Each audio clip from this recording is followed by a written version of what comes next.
السلام عليكم حبايب قلبي، ازيكم؟ جايه لكم فيديو جديد عن الشوايه ميلتي جلير دي من دولونجي. تمام، انا بحب الماركه دي جدا يا ولاد. بصوا بقى، دي شكلها اهي. هي ليها مقبض كده، انا هوريها لكم على الطبيعه. وهنا الشاشه بتاعتها ديجيتال، وهنا ده زرار التشغيل، وهنا زرارين اللي هي الجزء العلوي والجزء السفلي، وهنا هو بتظبطي على الحاجه اللي انت عايزه تعمليها. تمام. الشوايه دي يا حبايب قلبي، انا عملت دراسه جامده جدا جدا جدا عشان اوصل لاحلى حاجه في اللي هي ايه الجريلات بتاعت الشوي. انا بحب ماركه دولونجي لان مجرباها في القلايه، وبصراحه جميله جدا جدا معايا. والقلايه بقالها قلايه اللي هي ملتي فراير بقالها حوالي 7 سنين معايا او 6 سنين ونص. فما شاء الله الله اكبر، ما اشتكتش منها ابدا. بصوا بقى يا حبايب قلبي، هي هنا بتعمل الاكل زي ما انتم شايفين كده بدون دهون. يعني انت لو عايزه تعملي تحطي لها نقطه زيت مفيش مشكله. عايزه تسوي براحتك الحاجه من غير دهون ما فيهاش اي مشكله. بتطلع الاكل حلوه قوي قوي قوي وصحيه جدا جدا جدا. تعالى اقول لكم مميزاتها واقول لكم عيوبها. تمام، خليكم معايا. اي حبايب قلبي، انا حطيتها اهي الشوايه دي، شكلها من فوق اهي. ادي الحاجات، وفيها هنا ابلكيشن بينزل من على الجوجل، بيبقى فيه كل الوصفات اللي احنا عايزين نعملها. هنا بقى فيها في الجنب هنا اهو الزرار ده، المقبض ده بنلفه كده يفتح لك اللي هي الشوايه. لو انت مثلا عايزه تشيليها وكده عشان ما تبص ما تفتحش والكلام ده كده بيقفلها اهو. بص ما بتتفتحش. احنا كده هنفتحها عشان نشوف. تمام. بسم الله الرحمن الرحيم، صلوا على النبي حبايب قلبي. دي منظرها، فيها جزء جريل كده وجزء مسطح كده. تمام. الحاجات دي بتتشال وبتتغسل عادي في غسالة الأطباق، وممكن تتغسل في الحنفية عادي. بس أنا بغسلها بصراحة بسفنجة فيها صابون سائل عادي كده، وبغسلها تحت الحنفية. ما أنا مش معقول كل شوية أحطها في غسالة الأطباق. تمام. بتيجي معاها القطعة دي عشان خاطر لو في دهون ولا حاجة بتشيليها كده، بس وهي باردة. ما ينفعش وهي سخنة، عشان ايه؟ ما ت... لانها دي بلاستيك اصلا. تمام، عشان خاطر ما تسيحش. ده زي الزهر كده يا جماعة، ده زي الزهر. هبقى افكهولكوا واوريهولكوا. اقول لكم بقى الزرار بتاعتها. هنا زرار التشغيل بتاعها، وهنا دي درجات الحرارة. لو انت عايزة تظبطي الجزء اللي فوق ده ليه سخان علوي لوحده، وده ليه سخان سفلي لوحده، وكل واحد ليه زرار. او ده بتاع العلو وده بتاع السفلي. وهنا بتظبطي بقى ايه درجات الحرارة، حتى في مكان اللي هو اسمه ايه.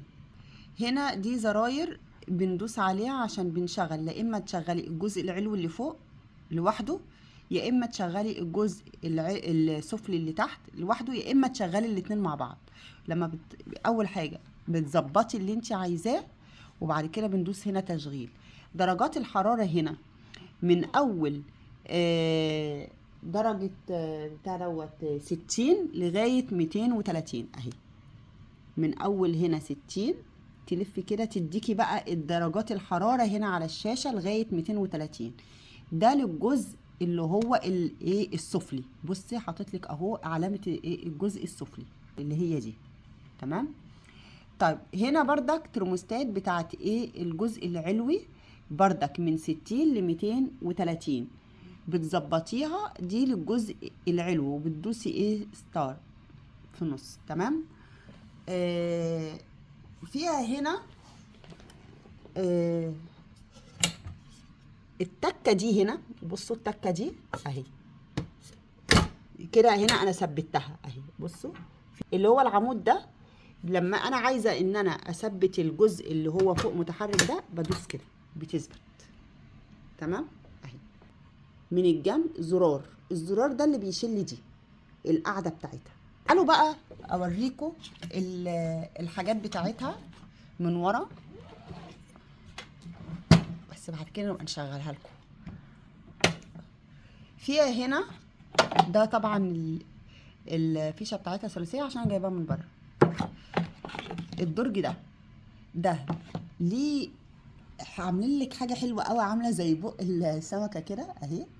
دي بصوا، دي بيخرج منها الدهون او الميه الزياده تنزل لك في الدرج ده اهو، تنزل لك هنا.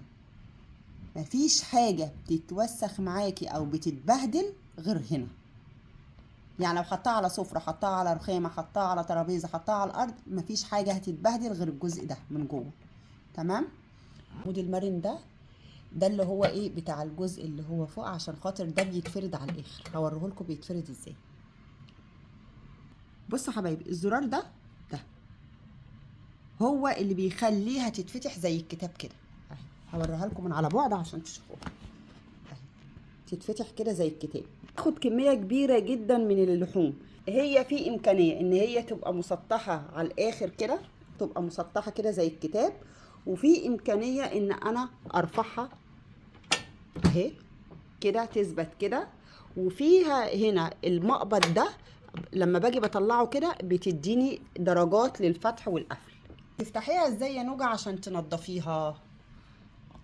هقول لكم بفتحها ازاي. عندي زرار من الجنب هنا اهو، ده بضغط كده ماشي، اترفعت معايا واتشالت اهي. ادي مكانها من تحت. تمام.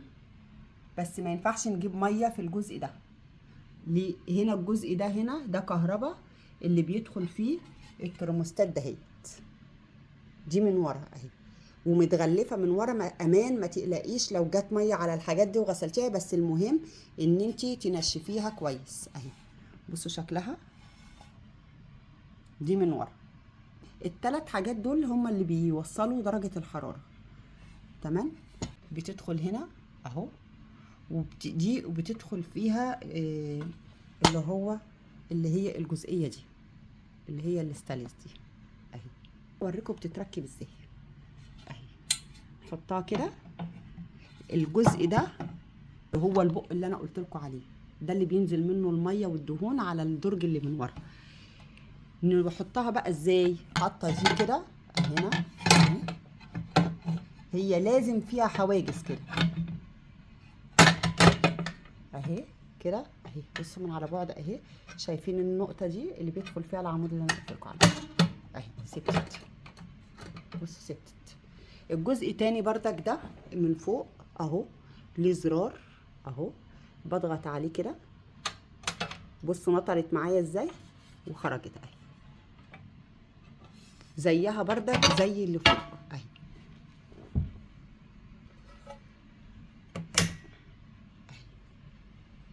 تمام. واهي من تحت زيها بالظبط. البوز بتاعه اللي هو تحت ده اهو، اللي هو ده لازم يكون من تحت. معلش ركبته بايدي عشان انا بصور بايد ماسكه بايد. شايفين دول قعدتين بتقعد فيهم القطعه، وبعد كده تضغطي لورا كده فتركب. زي ما قلت لكم هنا لو انا عايزه احرك دي احركها. بصوا يا جماعه اهو، ممكن تبقى كده اشوي براحتي كده. ليها 3 درجات. يعني انت لو عايزه تحطي الاكل هنا اهوت، همبرجر، لحمه، فراخ، تكه، اي حاجه تحطيها هنا، ومش عايزاها دي تبقى ضغط عليها، بتحطيها هنا ودي يبقى فيه الفراغ ده. ليها كذا تكه بقى. ادي واحده تاني اهي، وادي دي تكه اصغر كاعلى اهي. تمام. وادي تكه اعلى، 3 تكات. يبقى هنا ليها 3 مستويات للارتفاع. والمستوى الثالث اللي هو بتحطيها تبقى ثابته على الاكل. هشغلها لكم بقى واوريها لكم.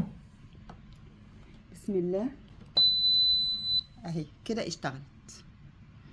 اعطيني فوق مستوى فوق ومستوى تحت. تمام. ودرجات الحراره بتاعتهم من 60 ل 230. لازم عشان الزرار ده يشتغل لازم اظبط فوق وتحت. ادوس هنا تشغيل يشتغل فوق وتحت. طب لو انا عايزه تحت بس، افصل هنا. تمام اهو. دي اجيبها هنا.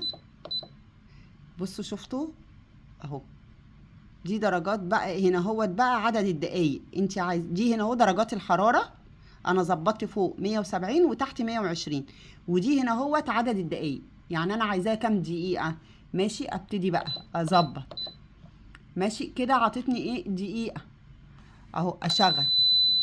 هتيجي بعد ما تخلص الدقيقه تفصل لوحدها، حتى بتفصل هنا، لكن هنا درجة الحرارة بتفضل سخنة. وتخلي بالك ما تحطيش ايدك، وما ينفعش تستخدمي حاجة معدن، يا تستخدمي قطعة سيليكون يا اما خشب، معدن لا.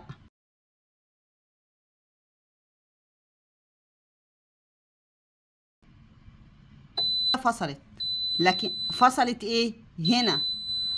انا طبعا لسه الاكل هي سخنة، بص انا ما اقدرش احط ايدي لانها سخنة، لسه الاكل ما استواش، اروح مزودة اهو كده، زودت اهو ساعة دقيقة و30 ثانية. ولو عايزة ازود زيادة تمام. تحت بردك نفس الحكاية اهو، زودت هنا وهنا كله مع بعضه، واروح دايسة هنا تشغيل، يشتغل لغاية بردك لما يديني درجة الحرارة انها سخنت ويروح فاصل.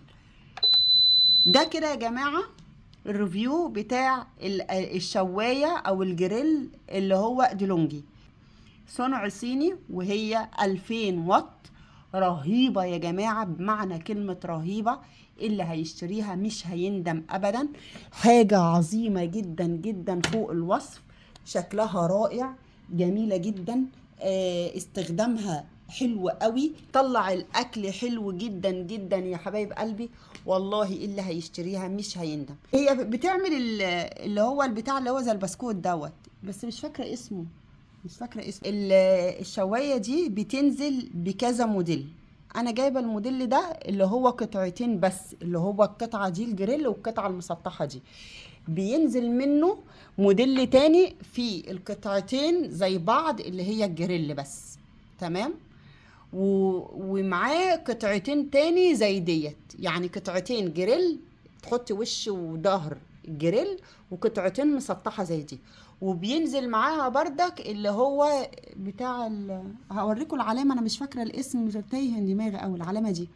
ماشي، ده موديل تاني يعني بينزل، بس انا جبت ايه اللي هي دي اللي كانت متوفرة موجودة هنا.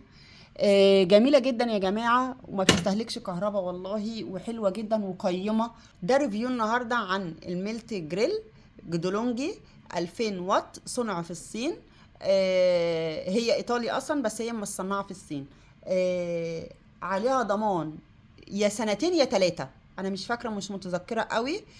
كل ما تتخيليه من سندوتشات في الشارع تعملي عليها ومش هتندمي. يلا باي باي، وما تنسوش تدعوا لي دعوة حلوة، وتدوسوا لايك واشتراك وتفعلوا الجرس عشان يوصل لكم كل جديد. وعايزة كومنتات حلوة زيكم كده، واشتركوا في القناة حبايب قلبي.